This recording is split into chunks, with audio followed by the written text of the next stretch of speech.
We can do things technologically if we set our mind to it. There's no reason why we couldn't design a digital currency that would be protective of privacy rights, and one that would be an open architecture. So you don't need to rely on the government to say, trust us, we're not surveilling you. You could technologically discern that for yourself. That's what should be an American approach to this.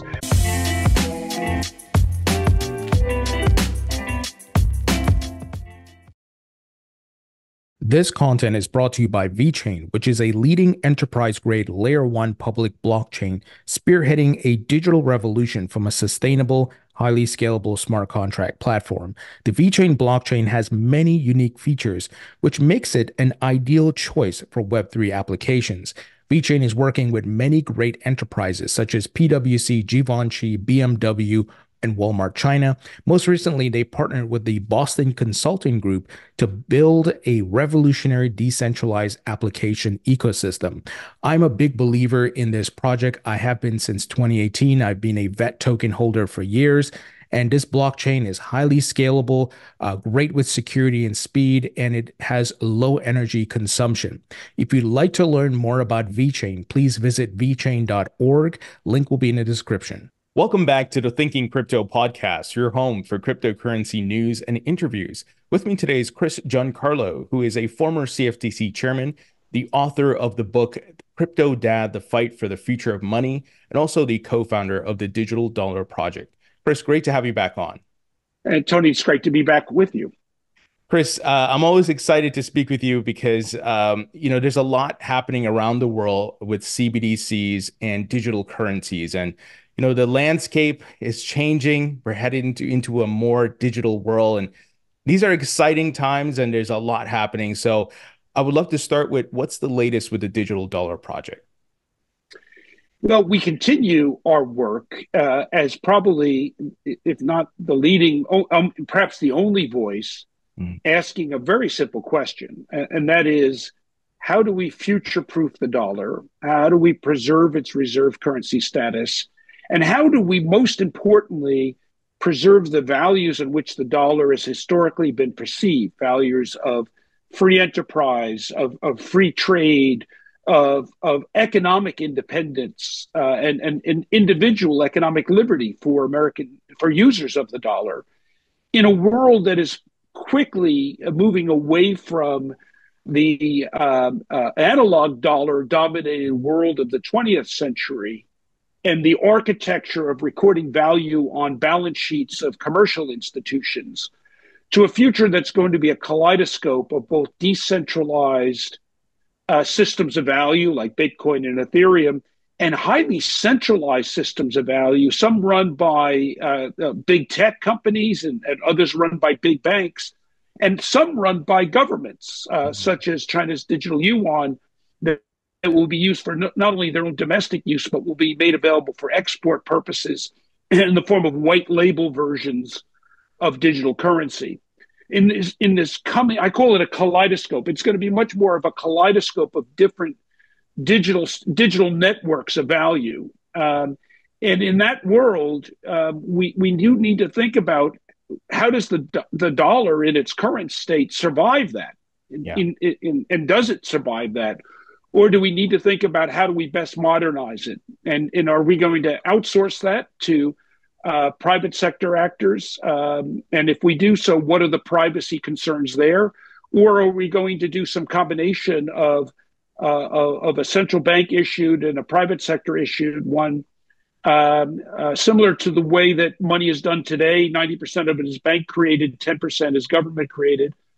And in that future state, how do we best protect the values of economic liberty? And those are the questions we ask at the Digital Dollar Project.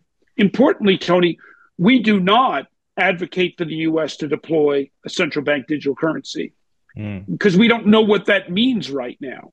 Right. But we do strongly advocate for the United States not to cede leadership in this Internet of value to the United States' economic competitors and economic adversaries. We at the Digital Dollar Project have been fortunate to find ourselves at a number of the international global conclaves that are taking place today to work on what are the protocols, what are the standards for digital systems of value, issues like interoperability, issues like resiliency, cyber resistance, and privacy rights.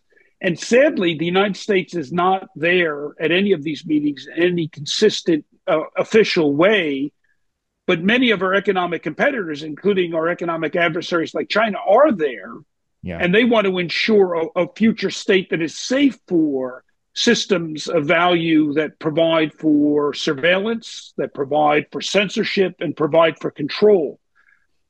It's almost as if the United States has forgotten the lessons of 30 years ago when we made sure that the Internet of Information was one that closed societies couldn't co-opt for their own purposes. We made sure that the Internet of Information was one that it was an open architecture and that was appropriate for democratic countries and citizens of democracies. Right now, 30 years later, the United States is not fighting that same fight. But we at the Digital Dollar Project hope to be a stand-in for that, at least until we can convince the United States officialdom that it needs to take up that fight as it did so honorably 30 years ago. Yeah, absolutely. Now, just this past week, or last week, I should say, Fed Chair Jerome Powell mentioned like they're nowhere near any type of development for a CBDC. And then you have across the globe, you have Russia and Putin passing bills and so forth, saying they're looking to move to a digital currency, use it for trade between different countries. There's talks about the BRICS countries and the things they want to do. So, and at some point, I'm like, is this just geopolitical grandstanding or optics, you know, a little bit of playing around here, or, and there's things happening behind the scenes, or is the US really resting on its laurels here?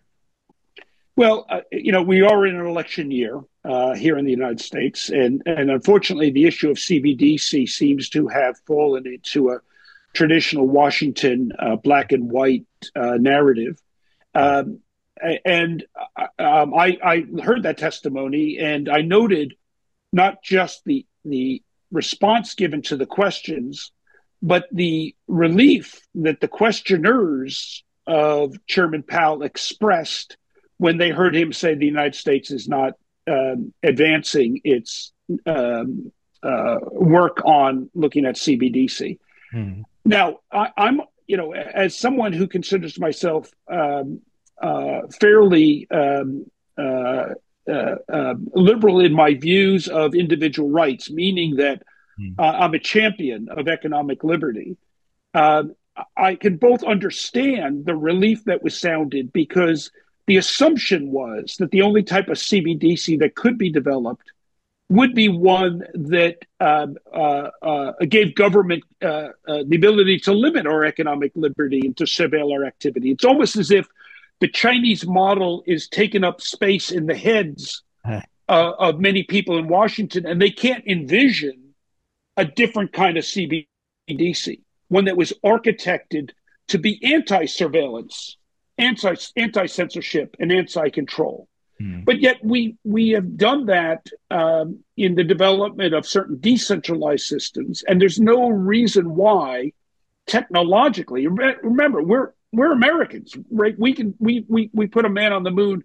We can do things technologically if we set our mind to it. There's no reason why we couldn't design a digital currency that would be protective of privacy rights. And one that would be an open architecture, so you don't need to rely on the government to say, trust us, we're not surveilling you.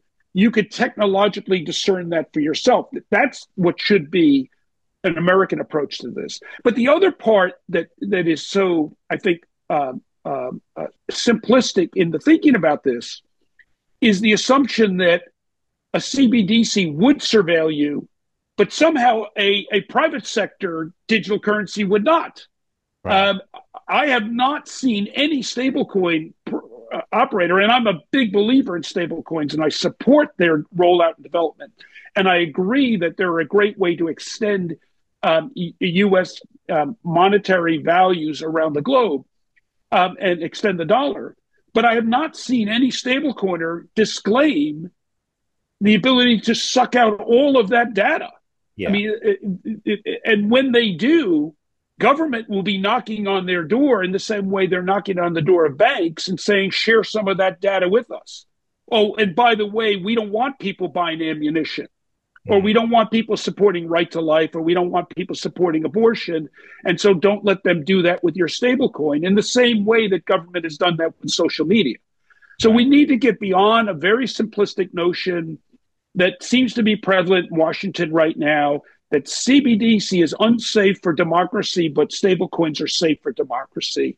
That just doesn't hold water. And I'm not accusing anybody of anything. I'm just simply saying intellectually it doesn't hold water. We've seen how government can say, okay, well, we're barred by the by the Constitution from limiting your speech, but we have no problem telling the public sector and social media companies to limit your free speech.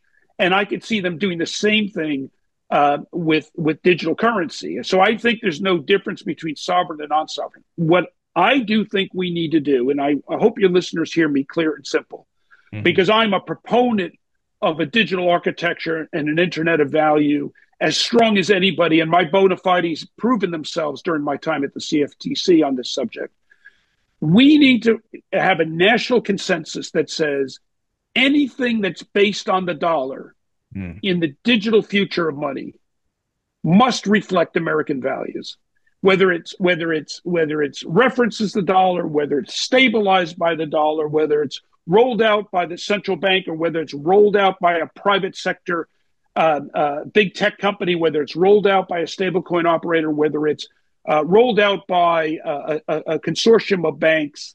If you call it the dollar, almost as if the American public have a right to license the reference to the dollar, we demand in return that that instrument preserves our Bill of Rights freedoms, our freedom of speech, our freedom of expression, our freedom of assembly, and our rights to privacy.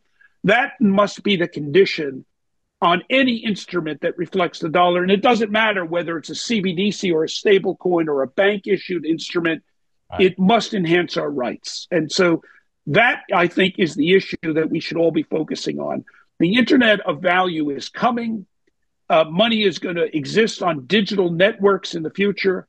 And the issue is going to be less the matter of the value and more the matter of values. And if we can get the values right, if people around the globe knew that anything that uses the dollar as a reference point will respect their legitimate rights to privacy, then the United States is going to win this game. We're going to come from kind of being absent at the table to leading the table. Why? Because people that aspire to freedom worldwide will aspire to own dollar-referenced instruments. And that's what I think, that's where I call my book, The Fight for the Future of Money.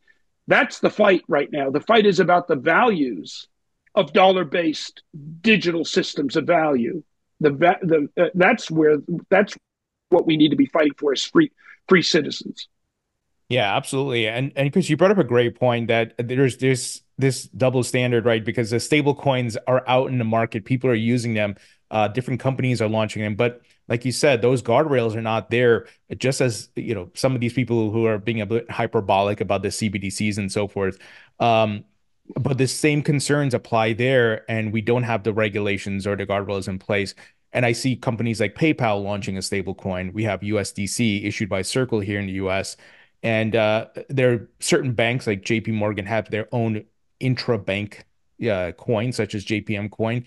So, when do you think there might be the wake-up call? Is it maybe after the election, after all these political talking points get put to the side and people settle down, that we can get back to the table and say, okay, we got a problem here. There's, people are coming after the king on the hill, the US dollar reserve currency. So how do we preserve that?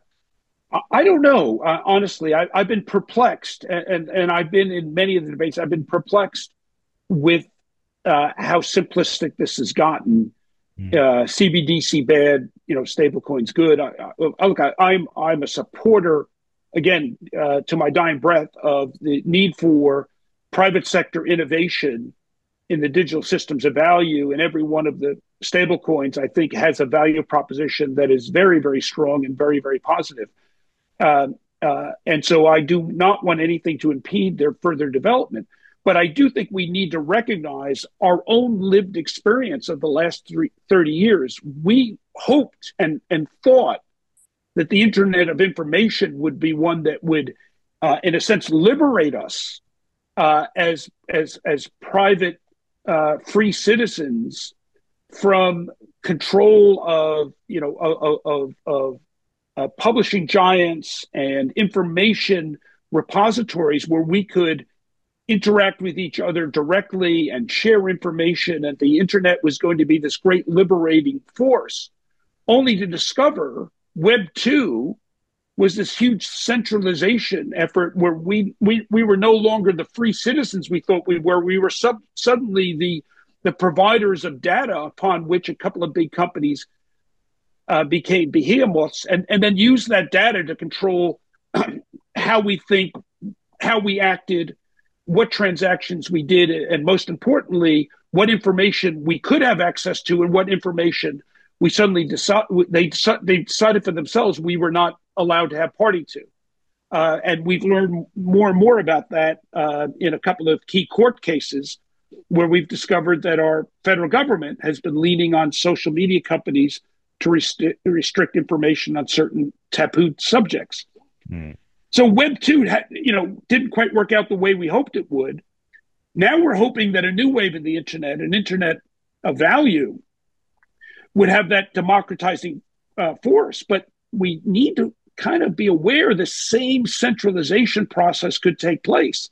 Mm. But this time, in some ways, almost worse. If you think about our here in the United States in a very constitutional and a very U.S. framework, and I apologize to listeners around the world for referring to American forms, but if you think about our very vaunted and laudable constitutional rights, First Amendment freedoms, right, freedom of assembly, freedom of speech, freedom of religion, Fourth Amendment right to privacy, in a free market economy, all of those rights are expressed financially. Our freedom of assembly concerns the dues we pay to organizations to which we belong. Our freedom of speech is subscriptions we pay to magazines and publications we wish to read. Freedom of religion is tithes we pay to churches and synagogues and mosques to which we wish to belong. Freedom, privacy is our right to not pay certain things that we don't want to pay, whether they be union dues or other things.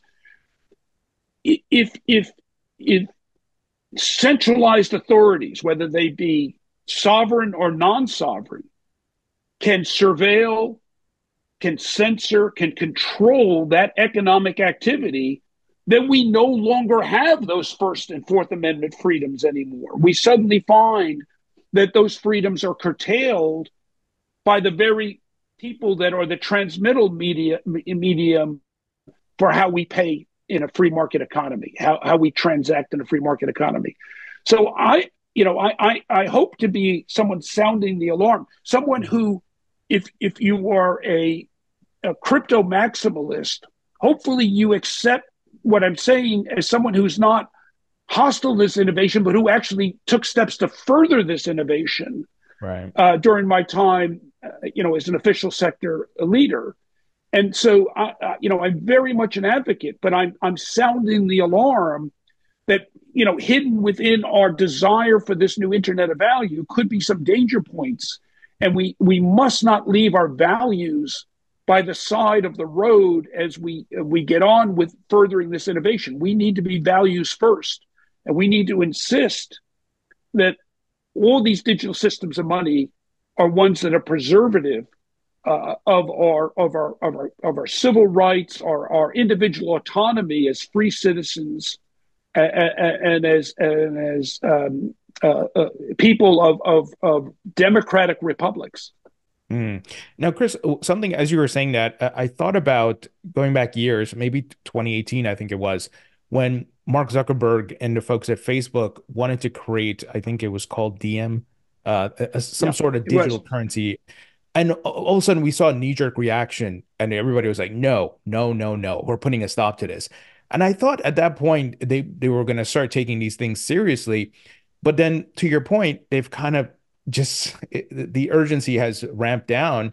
What do you think happened there? I don't know if you have any insight on that from Facebook or any details there, but what do you think happened there? Well, I was very, very actively an observer and a commentator, and I saw that in real time. Um, I think that scared the bejesus out of the governing class uh, of reserve currency status countries around the world. I mean, in China, the reaction was to further its work on its digital yuan, what the Chinese called its ECNY. In Europe, it was to further its work on a digital euro. These are reserve currency countries that saw Diem and the potential network effect that its own digital currency network with its, a global user base of Facebook could challenge their reserve currency status. In the United States, it had a combination effect of furthering some work by the Federal Reserve, a number of pilot projects, but it also, I think, created this current political divide.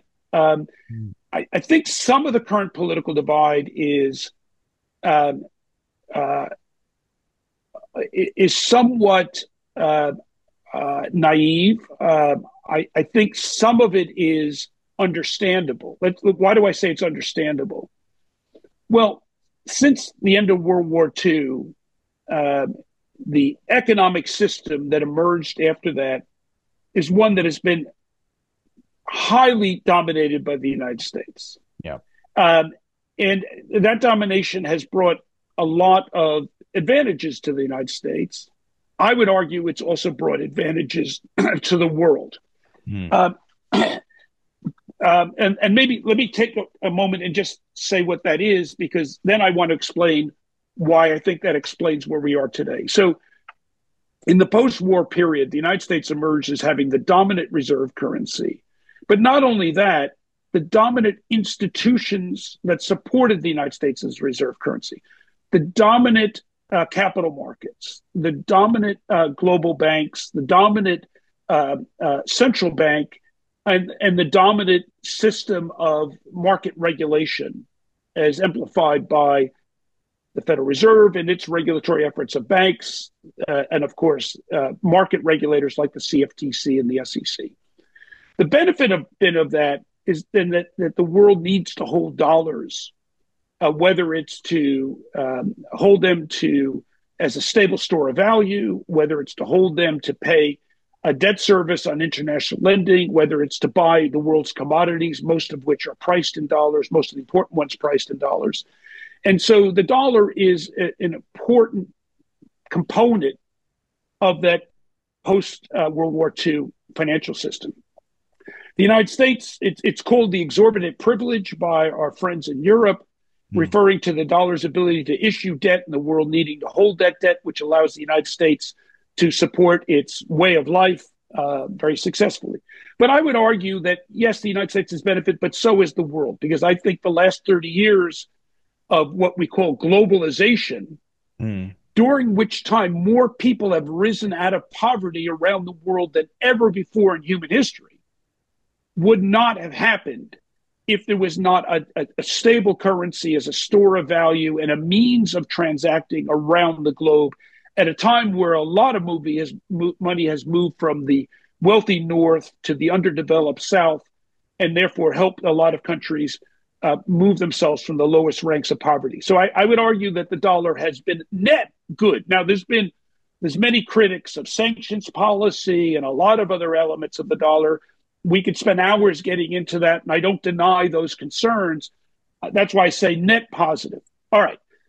The reason I went through all of this, Tony, is because if you put yourself in the shoes of the current generation of leadership of the United States financial system, including its regulators in Washington, you can understand why they're reluctant to part with a system that has served so well. It has served the country well, but has also served themselves well. You know, many of our leaders are somewhat septuagenarian, and I say that impartially across the political divide. They grew up in a world of passbook savings accounts and branch banking and check writing to pay bills. And for them, a new architecture of money can only be a threat to what they know. And so I've been a critic of some of the recent work of the financial stability, of the FSOC, the Financial Stability Oversight Council, on which I served during my time in Washington, for conflating financial stability with preserving the status quo. And what I see a lot in Washington right now is, in order to preserve in their minds financial stability, it means protecting everything that they know and love and everything that they've learned. And it reminds me of that old quote by the author of The Hitchhiker's Guide to the Galaxy, who said, in life, whatever comes about before you turn 35 is new and it's cool, and it could very well be the source of a lifetime's career.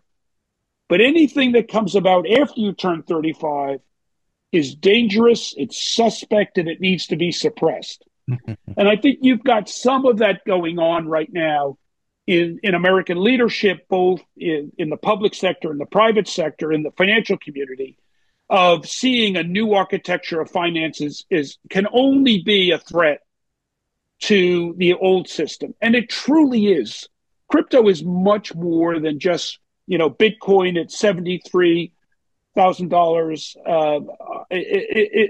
It's much more than just some new funky tradable new asset class. It really is a new architecture of value. It's a digital network based architecture of value, as opposed to what we've known in human history for the last 400 years and what America's dominated for the last 70 years. And that is a balance sheet based system of value, right? My retirement, whatever I've amassed in this world and my net worth, is actually not stacks of $100 bills in Fidelity's vault or JP Morgan's vault or Bank of America's vault. It's actually IOUs from those financial institutions. And that's the current architecture of money. 90% of all money is basically bank balance sheet IOUs, with only about 10% being cash. We're moving to a new architecture, an architecture of recording values on digital networks, whether it be distributed ledger systems or different blockchains. And I think that for many in leadership, they see that as a threat to everything they know, and therefore it needs to be at least ignored at first. And now, so I think some fairly obvious efforts at outright suppression, or if you can't suppress it, let's tax it to death. And I think the United States is in this somewhat understandable but disappointing course of conflating financial stability with hanging on for dear life to the status quo. And I hope that Winston Churchill's adage about Americans is true, that we always do the right thing after trying all the alternatives. And right now we seem to be trying the alternatives. Eventually, this innovation is not going away. And I think the United States will come back to being a leader, not only in the private sector where we are a leader, but also in the public sector as well. The biggest disappointment of what we're doing right now is actually not so much the regulatory indifference / hostility to digital asset innovation. The biggest disappointment is the lack of leadership, a lack of American leadership around the globe to set regulatory standards for how to do this. 30 years ago, when the first wave of the internet came about, the Internet of Information, the United States actually set the global standards with our do no harm approach. A Republican Congress under Newt Gingrich and a Democratic White House under Bill Clinton came together and basically came up with a system that said the official sector is not going to suppress this innovation. We're going to let it grow and see what happens. And the rest of the world adopted that same approach for the most part. Mm-hmm. The closed societies of the world tried to appropriate the internet for their own use, and the democracies stood up and said, no, this is going to be an open architecture. Sadly, that same leadership is not present this time around. As we're now embarking on an internet of value, the United States is not setting a leadership standard. In fact, most of the world is rejecting the crypto hostile approach of the United States right now. We're really a global outlier. Our official sector, resistance to this is a global outlier. Now, as I said, I think it's understandable because of our successful history in the old architecture. But that's not going to see us through in a new architecture. We've got to, put our big boy pants on, get back in the game, both in the private sector where we are in the game, but also in the public sector.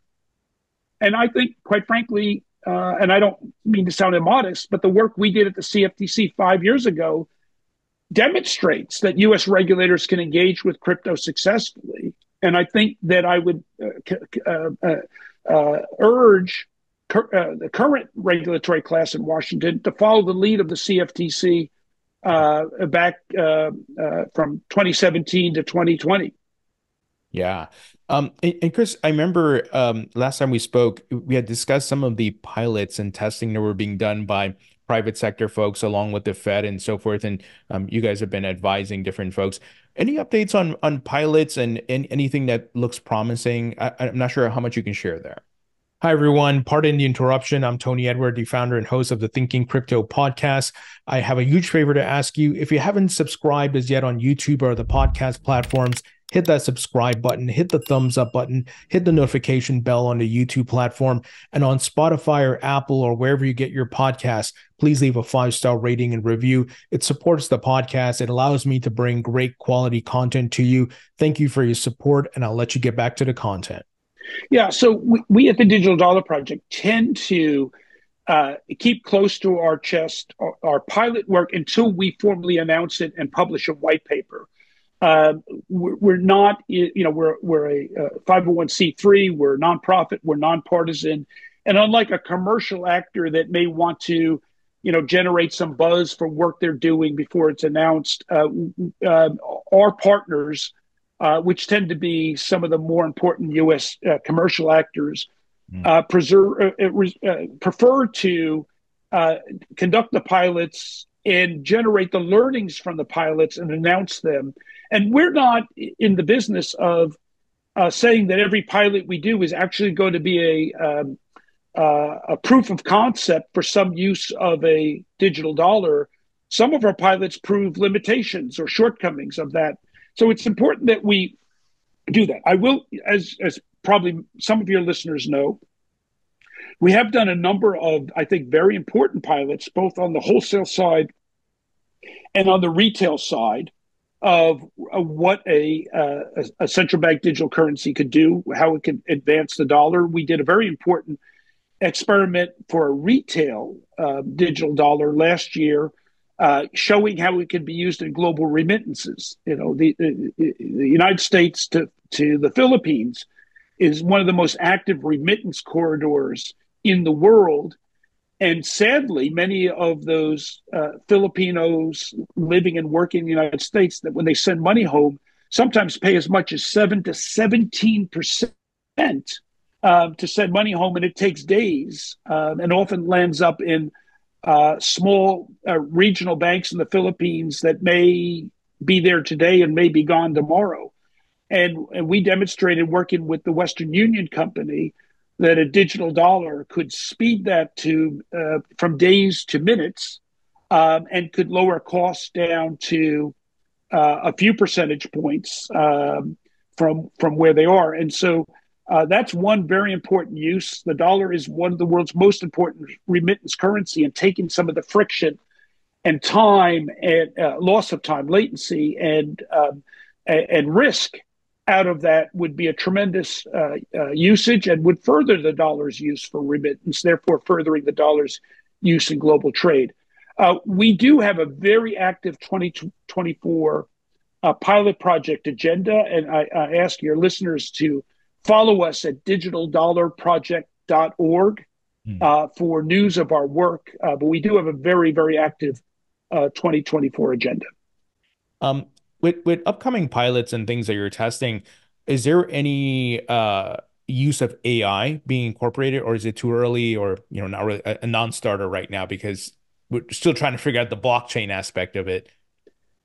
Yeah, so you know what I'll say right now, we have talked to a number of players about using AI in a pilot, and I invite any of your listeners who are focused on that issue to approach us. We would very much like to craft a really well thought out pilot using AI in connection with a U.S. digital currency, and would love to explore that with the right partners. We have a number of ongoing conversations. I'd love to have more conversations with folks that have been thoughtful about this. Mm. Any thoughts on, I guess maybe it's related to a question I asked you earlier, that maybe we will see some action on the U.S. side when, maybe a handful of countries decide to go live. Let's say Europe, or even the UK, they launch their digital pound or digital euro, and then all of a sudden Russia launches their digital ruble, and and they start to get more market penetration. Do you think that will light a fire here for some of the folks in DC? Yeah, I think there'll be a number of potential catalysts for that. I think certainly that a successful launch of the digital euro would do that. I think a successful launch of a digital pound would do that. But I think there's something that people aren't anticipating that could actually be even more likely to generate that. And that would be China's providing a white label digital currency for countries here in the Western Hemisphere. It would not surprise me to see countries like Venezuela announce a digital bolivar, and when in fact what that is a white label version of China's digital currency, directly connected to the People's Bank of China, which would make those transactions relatively sanction proof. It's great to have sanctions against your allies, but it's sanction power against your opponents that you really need. And if those opponents become basically integrated into China's digital yuan, that's going to be a major economic power play on the globe. And I wouldn't be surprised to see that before the end of the decade. I think there's another element to this that also people aren't thinking about. If you think about the relationship that exists today in the analog world between paper dollars and bank deposits, as I said before, 90% of the quote unquote money in circulation is bank credit, is bank IOUs, not credit, but bank IOUs, right? What I have, the cash in my pocket are obligations of the federal government, but what's in my bank account is an obligation of a financial institution. It's not a hard argument to make that the reason why people are willing to deposit their money in the bank is because they know that if there's a crisis and there's any concerns about that bank's ability to redeem their money, they can go to the ATM and take their money out in cash. They can convert it from a bank liability to a sovereign liability. Well, in a digital future, if there's only non-sovereign digital currency, if there's only, say, stablecoins based on the dollar, and there's some concern about that stabilization mechanism, there's some concern about that issuer's stablecoins break the peg to the dollar, as has happened, not just with algorithmic programmable stablecoins, but with others as well. Where do they go? Because those stablecoin operators have no ATMs. If you want to convert from a stablecoin to a sovereign instrument in a crisis, if your only option is to go to a digital euro or to go to a digital yuan, that's where you're going to go. Yeah. If you can't go to a sovereign digital dollar from your stablecoin in a crisis. And so I think stablecoin operators should be the biggest supporters of a digital currency. Yeah. because it provides confidence. I'm going to put, 90% of my value, or I'm going to put some percentage of my value in your stablecoin, and I'm going to trust you, and I'm going to believe you, and I'm going to have confidence. But the moment my confidence runs out, I'm actually going to feel a lot better knowing I can go to a CBDC. And I'd feel even better knowing I can go to my national CBDC, the dollar, and not have to go to a digital euro. So I think the success of stablecoins is actually going to lead to demand for CBDC. I was about to say that's a great point because we've seen just even this past bear market, like USDC depegged a couple of times, Tether has depegged, and I can imagine people, there's going to be situations that pop up over time that people are going to want to get out. And to your point, in a digital world, I want to go over to some sort of federal controlled currency, digital currency. It will be ideal to have the US digital dollar to go to. And we can engineer that ratio, right? In the same way that the 90% of money is bank money, 10% is cash. That hasn't stopped the development of banking, right? It hasn't stopped the development. In fact, I would say once again that the 10% has made the 90% possible. Yeah, and I think in a digital future, I think a similar logic could very well prevail. If we see success in stablecoins, it may actually drive to the U.S. government wanting to issue a digital sovereign instrument to support people willing to place value in non-sovereign digital networks of value. I have a follow-up question on that China, let's say, white labeled digital currency. I don't know how much you can share there or what the full details are, but would it be it's their blockchain, their centralized blockchain, if you want to call it that, and they're allowing you on maybe on a subnet or a private ledger to build your digital currency, let's say you're Venezuela. Is that kind of the model? Well, so it's very hard to know exactly, in a closed society like China, how that model.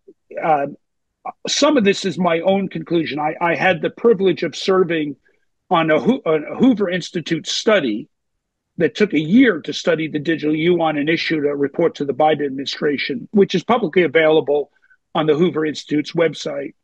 But it was a year's worth of work and spent a lot of time studying the digital yuan. And the more and more that I heard Chinese officials who spoke to our group adamantly disclaim any global intentions for the digital yuan, the more I was reminded of Shakespeare's quote, "He doth protest too much."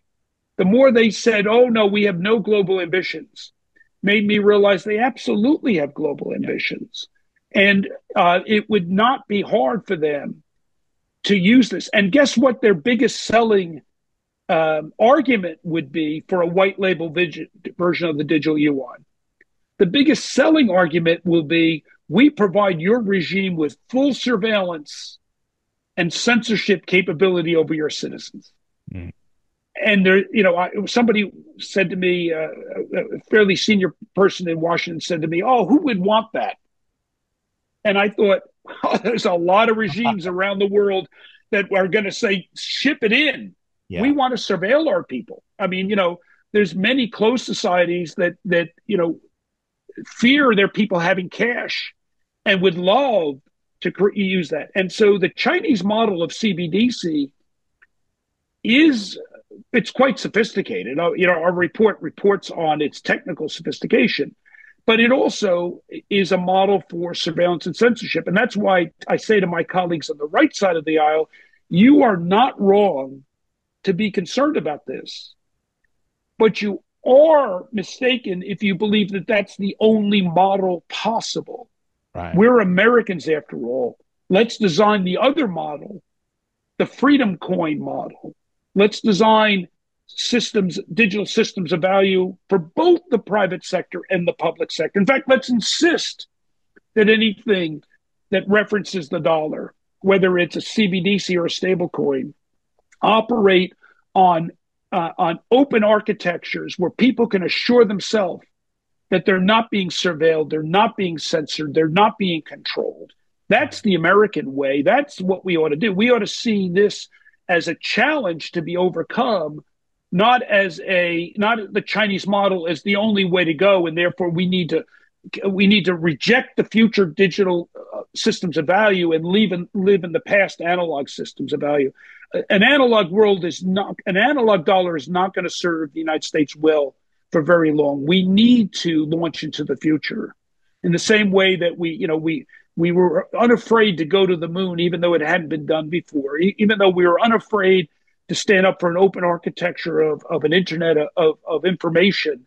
We need to once again, take our values out of the closet and wrap them around our neck and appear in every global standard setting body and insist that the internet of value be one that reflects those wonderful privileges and rights under the First Amendment and the Bill of Rights. Absolutely. Chris, I want to get your thoughts on the Bitcoin spot ETFs. Those have been launched. Huge Wall Street firms such as BlackRock and Fidelity have issued them. The inflows have been incredible. And it seems Bitcoin is entering the mainstream into retirement accounts and so forth. What are your thoughts on how it's been going? Oh, I'm cheering up and down. I mean, honestly, I take some pride in this because I think it is it reflects a continuum of work that we started at the CFTC in 2017, first with the launch of Lab CFTC that put out the first primers on cryptocurrency ever in the United States by the U.S. government, and that allowed us to be ready at the end of the year when Bitcoin futures came about. And it was really the launch of Bitcoin futures that created the world's first, not just the United States, the world's first regulated market for any type of crypto that gave the CFTC the regulatory knowledge and experience regulating the market. And now 5 years later, the market is deep, it's liquid, it's transparent, and it's well regulated.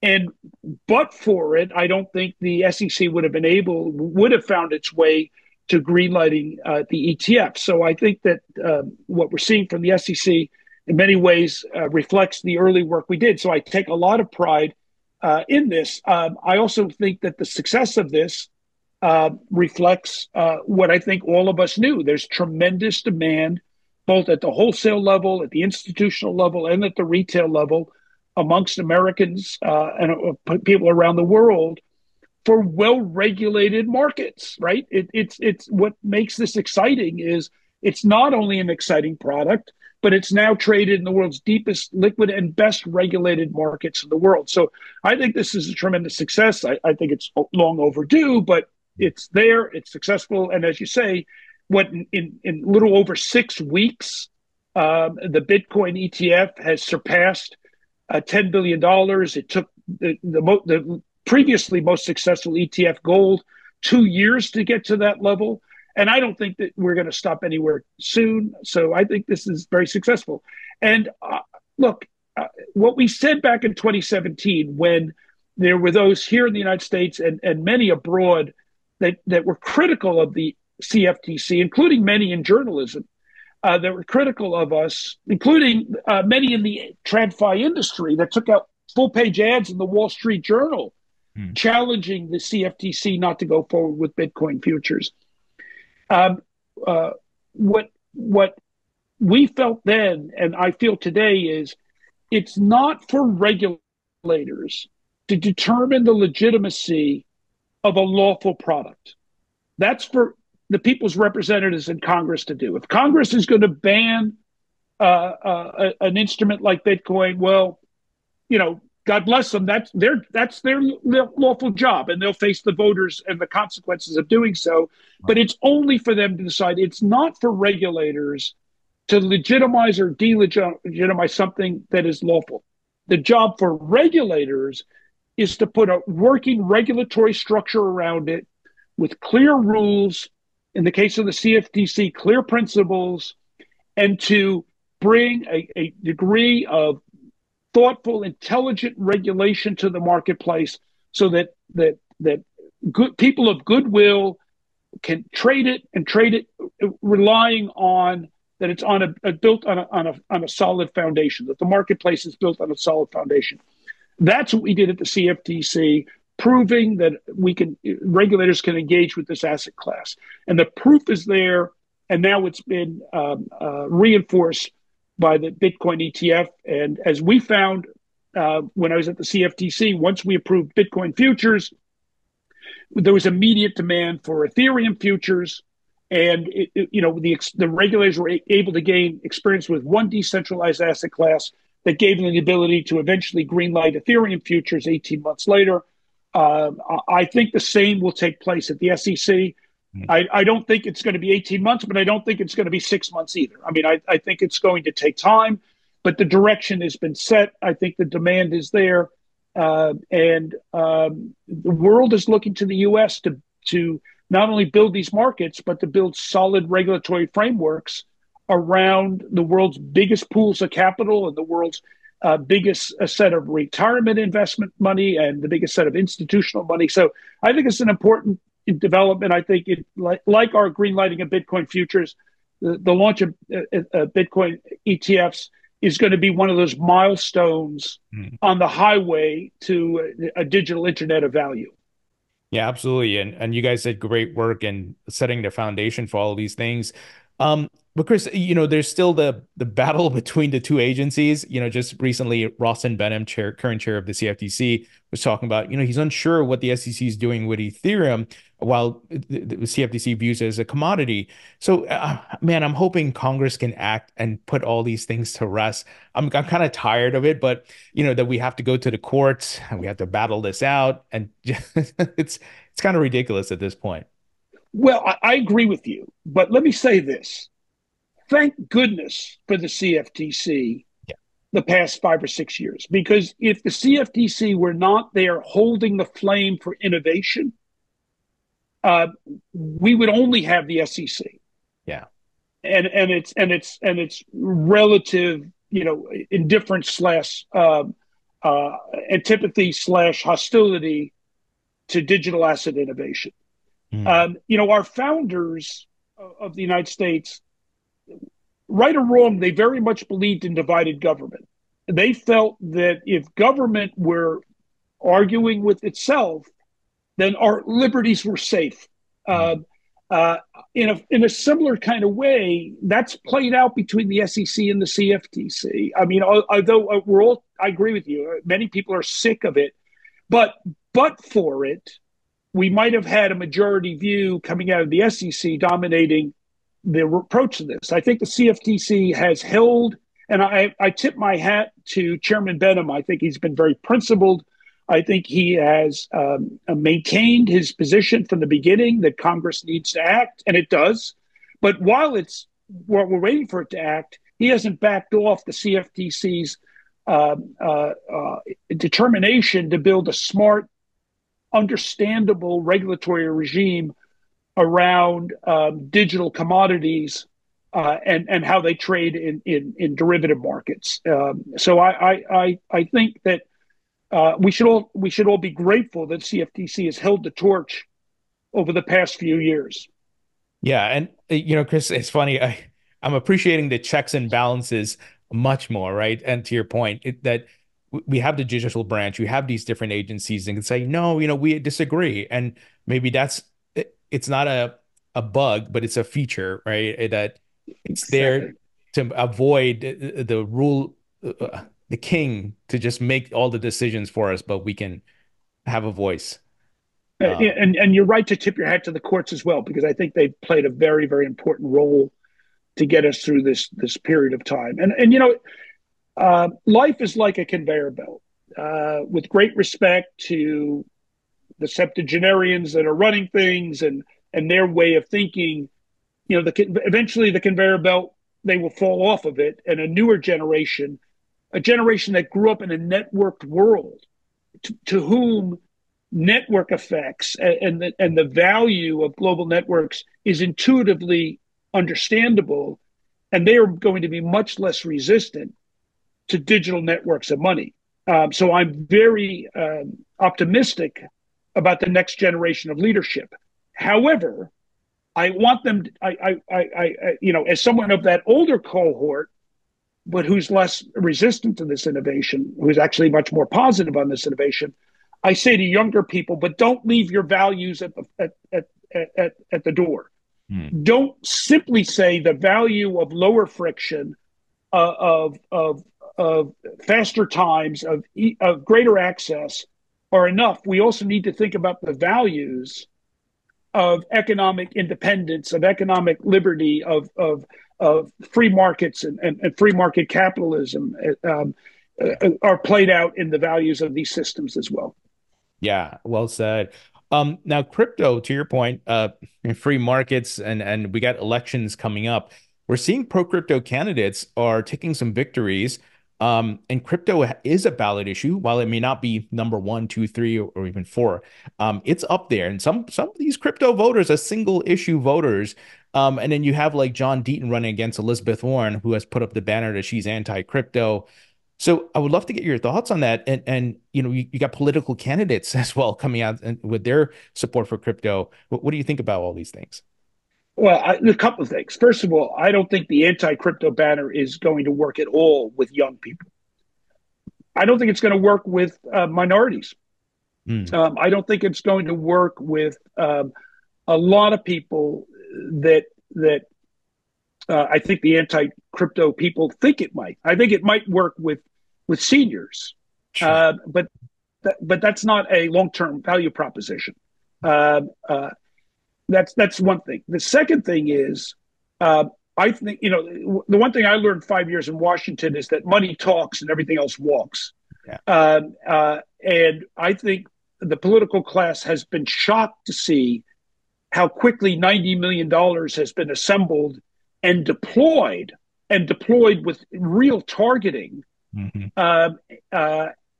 And it's all, we've got every member of the lower house of Congress running for re-election this November, a third of the Senate, and both presidential candidates. This is going to be a several billion-dollar election cycle, and they're going to be looking for every dollar they can.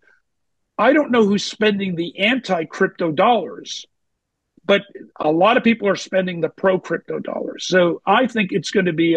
I think it is an issue. I think it's a bit of a sleeper issue, but I think it's coming out of hibernation. People are seeing its impact, and I think it's going to be a big issue.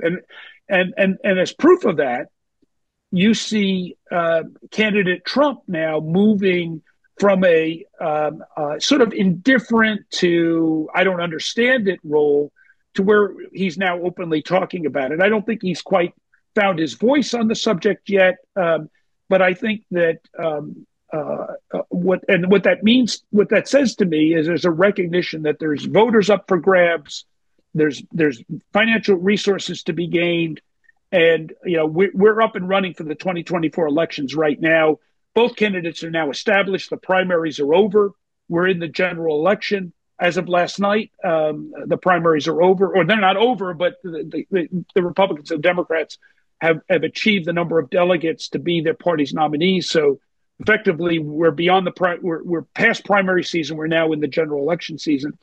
And I think crypto is going to be a major issue at the congressional level, at some key Senate races. Two key senators, Elizabeth Warren and Sherrod Brown, who both expressed antagonism to crypto, are both in tight races, especially the Ohio race. And that money is being deployed like a scalpel, not like a bazooka. And so I think it's going to play a major issue. And time is on its side because this is a technology that young people intuitively understand, are not afraid of. Even if they don't, haven't bought into the crypto craze, they're not afraid of it because it's just a new system of network. And you know what? They don't like the traditional banking system anyway. I mean, take a young 20-year-old into a branch bank and they kind of look around and say, what is this place? And of course they should, because they expect to be able to have the same ability to transfer funds that they do with text messages. And the technology is there. It's got a long way to go. We're still in the early innings, but it makes intuitive sense to young people. Do you think John Deaton can unseat Elizabeth Warren? I think John Deaton's going to make this a very, very interesting race. I just finished his book, and if you haven't read it, and if your listeners haven't read it, I highly recommend it. It's actually a fantastic, it's an amazing story. It's an amazing story of human resilience and courage. I mean, he really had a hard childhood, and he rose above it. He's to be commended. And he did it, I think, in many ways, facing both extraordinary challenges and in some ways the same life challenges that all of us face. So it's a good read. I recommend it. I come away from reading that book with a great deal of admiration for John Deaton. I'll be actually attending a program with him in a couple of weeks. I'm looking forward to sharing with him some of my thoughts on his books and getting a signed copy from him. For sure. Chris, always a pleasure, always insightful information, and looking forward to future updates around the Digital Dollar Project. I'll link to that in the description. But thank you for joining me. And Tony, thank you for your great work and for being just a voice of thoughtfulness and intelligence on this subject from the very beginning. You're one of the siren voices out there that we all listen to. So thank you, Tony.